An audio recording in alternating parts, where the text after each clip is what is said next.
করাইল বস্তি এই মুহূর্তে আপনাদেরকে দেখানোর চেষ্টা করছিলাম। করাইল বস্তিতে অগ্নিকাণ্ডের ঘটনা, ভয়াবহ অগ্নিকাণ্ডের ঘটনা, যেখানে 16টি ফায়ার সার্ভিসের ইউনিট কাজ করছে এবং এই মুহূর্তে বিদ্যুৎ সংযোগ বিচ্ছিন্ন করাইল বস্তি এলাকা। এবং এই জায়গাটিতে ফায়ার সার্ভিস কিন্তু তাদের সাধ্যমতো কাজ করে যাচ্ছেন। এবং যদিও এই করাইল বস্তির অনেকের অভিযোগ যে দেরিতে এসছে, ফায়ার সার্ভিসের পক্ষ থেকে, মিডিয়া সেলের পক্ষ থেকে তারা জানিয়েছে যে 5টা 22 অগ্নিকাণ্ডের খবর পায় তারা, এবং সেই অগ্নিকাণ্ডের খবর পেয়ে তাদের বেরিয়ে আসতে বেশ কিছু সময় লাগে। ঢাকার যানজটের কারণে তারা আসলে 30 মিনিট পর করাইল বস্তিতে এসে পৌঁছায়, এবং সেই পৌঁছানোর কারণে এই যে দাবদাহ সেটি কিন্তু করাইল বস্তিতে ছড়িয়ে পড়ে এবং ভয়াবহ এবং তীব্র আকারে ছড়িয়ে পড়ে।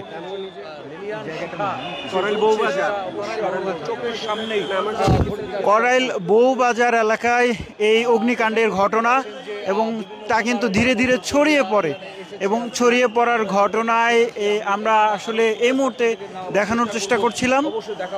এবং যেমনটা আসলে বলছিলাম যে অগ্নিকাণ্ডের 30 মিনিটের মধ্যে আসলে পুরো করাইলে ভয়াবহ আকারে ছড়িয়ে পড়ে, যার কারণেই আতঙ্কিত হয়ে করাইল বস্তিবাসী যারা রয়েছেন তারা কিন্তু তাদের যে বাসগৃহ সেটি ছেড়ে চলে যাচ্ছেন। একটু জানিয়ে রাখি যে করাইল বস্তিতে প্রায় প্রতি বছরই অগ্নিকাণ্ডের ঘটনা ঘটে, কিন্তু ফায়ার সার্ভিসের পক্ষ থেকে অগ্নি নির্বাপনে কোনো ব্যবস্থা নেওয়া হয় না। অতি ঘিঞ্জি পরিবেশ। জানেন যে করাইল বস্তিতে সাধারণত খেটে খাওয়া সাধারণ নিম্নবিত্ত মানুষের বসবাস, যারা গুলশান বনানী সহ মহাখালী বিভিন্ন এলাকায় আসলে ছোট ছোট কাজ করে জীবিকা নির্বাহ করেন, সেসব মানুষরা এই করাইল বস্তিতে থাকেন।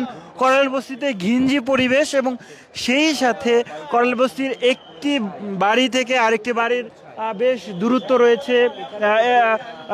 একটি বিল্ডিংয়ে আসলে ইট কাঠের তৈরি আসলে, এবং বাঁশ ইট কাঠ দিয়ে তৈরি, এবং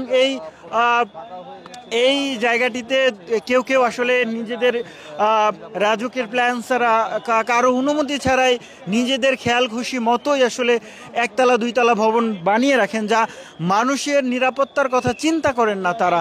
এবং তাদের সেই নিরাপত্তার কথা চিন্তা না করেই এসব অপরিকল্পিতভাবে এসব যে ঘরবাড়ি সেগুলো হয়, এবং যার ফলে অগ্নিকাণ্ডের ঘটনাটা কিন্তু তীব্র আকার হয়। এখনও পর্যন্ত আমরা অগ্নিকাণ্ডের ঘটনায় কেন অগ্নিকাণ্ড ঘটেছে এমন কোনো খবর আমরা শোনাতে পাচ্ছি না, জানতে পাচ্ছি না। তবে যেমনটা আসলে বলছিলাম, এখানে করাইলবাসীর একজনের সাথে একটু কথা বলতে চাই, তার কাছে একটু জানতে চাইবো যে কখন অগ্নিকাণ্ডের ঘটনাটি ঘটেছে, কেন এই ঘটনা ঘটলো বলে মনে করেন? এই আগুনটা আসলে মোটামুটি 4টার পরে, আসরের পরেই লেগেছে। এই আগুনটা মোটামুটি যখন লেগেছে তার প্রায় ঘন্টা দেড়েক পরে এখানে ফায়ার সার্ভিস উপস্থিত হয়েছে।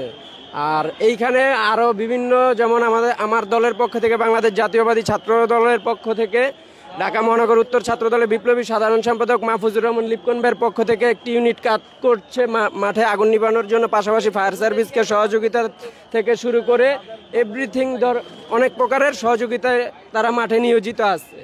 এখন পর্যন্ত আগুনটা এখনও তার ভয়াবহ রূপ বিস্তার যেটা আছে, এখন পর্যন্ত ফায়ার সার্ভিস নিয়ন্ত্রণে আনতে পারেনি, দীর্ঘ 4-5 ঘন্টার চেষ্টায়ও। আর আমাদের এইখানে বনানী থানা বিএমপির পক্ষ থেকে অনেক বা যুবদল, স্বেচ্ছাসেবক দল সহ যত সহযোগী সংগঠন বা অঙ্গ সংগঠন আছে সবাই ফিল্ডে আগুন নিবানোর কাজে সবাই সার্বিক তত্ত্বাবধানে আছে, এমনকি সেবায় নিয়োজিত আছে। একটু জানাবেন যে কখন অগ্নিকাণ্ডের ঘটনা ঘটে, আপনি কোথায় ছিলেন, কখন এসেছেন? আমি ছিলাম অরলেস গেটে। আমি অরলেস গেট থেকে আমি যখন শুনতে পারছি যে আগুন লাগছে, তার ঠিক 10 মিনিটের ভিতরে আমার এখানে বউবাজারে কিছু দোকান আছে, আমার ছোট ভাই মোবাইলের দোকান আছে, এইখানে আমি এসে উপস্থিত হই। তখন আমার বনানী থানা ছাত্র দলের কিছু নেতৃবৃন্দকে, আর এমনকি ঢাকা মহানগর উত্তর ছাত্র দলের বিপ্লবী সাধারণ সম্পাদক মাহফুজুর রহমান লিপকন ভাই আমাকে কল দেয়। কল দিয়ে বলে, তোমরা তোমাদের ইউনিট নিয়ে যথাস্থানে সরাসরি উপস্থিত হও।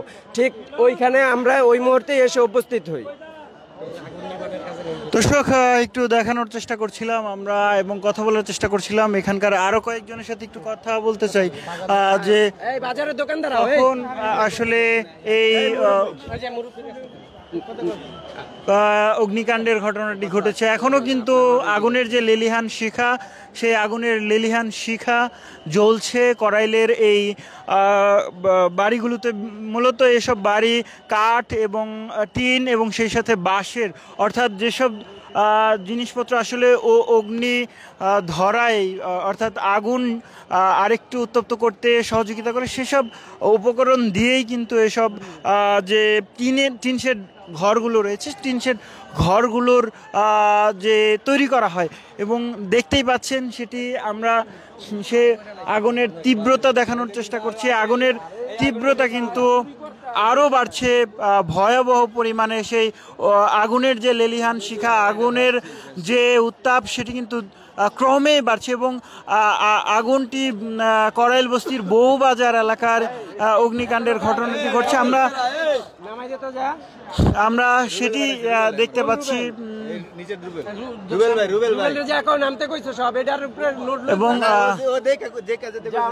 দেখানোর চেষ্টা করছি আমরা সেটি এই জায়গাটি থেকেই কিন্তু আপনাদেরকে দেখানোর চেষ্টা করছি। দর্শক সরাসরি দেখছিলেন ডেইলি সানে, আপনাদেরকে দেখানোর চেষ্টা করছিলাম করাইল বস্তির বউবাজার এলাকায় ভয়াবহ অগ্নিকাণ্ডের যে তীব্রতা, সেই তীব্রতা আমরা দেখতে পাচ্ছি যে ফায়ার সার্ভিসের পক্ষ থেকে যতটুকু সম্ভব ততটুকু কাজ কিন্তু তাদের পক্ষ থেকে করা হচ্ছে। এরপরেও আগুনের যে তীব্রতা, সেটি কিন্তু ধীরে ধীরে আরও করাইলের যে অন্যান্য টিন শেড ঘরগুলো রয়েছে, সেই ঘরগুলোতে কিন্তু ছড়িয়ে পড়ছে।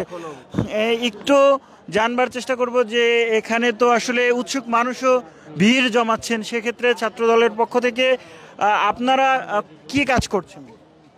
হ্যাঁ, আমরা মাহফুজুর রহমান লিপকন ভাই, ঢাকা মহানগর উত্তর ছাত্রদলের বিপ্লবী সাধারণ সম্পাদক, তার নির্দেশ মোতাবেক আমরা এখানে যেমন ফায়ার সার্ভিসের পাইপ অলিগলি ফায়ার সার্ভিসের লোকজন যেমন এইখানের সর্বাধিক বিষয় চিনে না জানে না, আমরা ওই পাইপগুলো ঢোকানোর ব্যবস্থা করছি। লেকে থেকে পানি আনার জন্য কোন পথ দিয়ে আনতে হবে সেইগুলো খেয়াল রাখতেছি। এমনকি মানুষের যে একটা উৎসব ভিড় মুখর পরিবেশ, আমরা ওইগুলা মানুষকে এক সাইড দিয়ে বের করে দেওয়ার ব্যবস্থা করতেছি নিরিবিলি একটা, জানি ফায়ার সার্ভিসের কাজে কোনো বিঘ্ন না ঘটে। আর মাহফুজুর রহমান লিপকন ভাই বলছে যে পর্যন্ত আগুন না নিববে সেই পর্যন্ত তোমরা স্থান ত্যাগ করবে না। ঢাকা মহানগর উত্তর ছাত্রদলের নেতৃবৃন্দরা এইখানে, এমনকি বনাইন থানা ছাত্রদলের পক্ষ থেকে নেতৃবৃন্দরা মাঠে কাজ করছে। আর এইখানে আরও দর্শক দেখছিলেন যে এখানে আসলে আমরা যখন ভেতরে প্রবেশ করছিলাম ধীরে ধীরে দেখতে পাচ্ছিলাম যে রেড ক্রিসেন্ট ছাত্রদলের নেতাকর্মীরা, তিতুমির কলেজ এবং ঢাকা উত্তরের ছাত্রদলের নেতাকর্মীরা, তারা কিন্তু এই ফায়ার সার্ভিসের সহযোগিতায় এগিয়ে এসছে এবং সাধারণ যে সামাজিক সংগঠনগুলো রয়েছে সেই সংগঠনগুলোর কর্মীরাও কিন্তু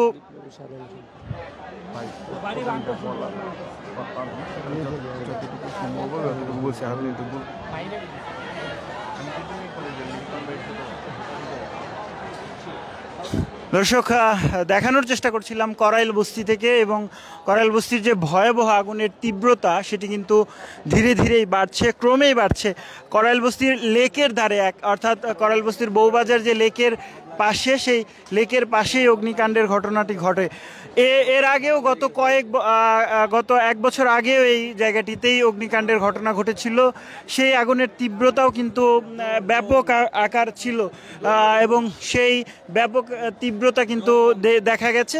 ঠিক তেমনইভাবে এবারও সেই আগুনের যে তীব্রতা, সেই আগুনের তীব্রতা দেখানোর চেষ্টা করছি। দর্শক সরাসরি দেখছিলেন ডেইলি সানে, আপনাদের সঙ্গে ছিলাম শেখ নাসিরউদ্দিন। দেখানোর চেষ্টা করছিলাম করাইল বস্তির ভয়াবহ অগ্নিকাণ্ডের সর্বশেষ পরিস্থিতি। না কেউ নাই।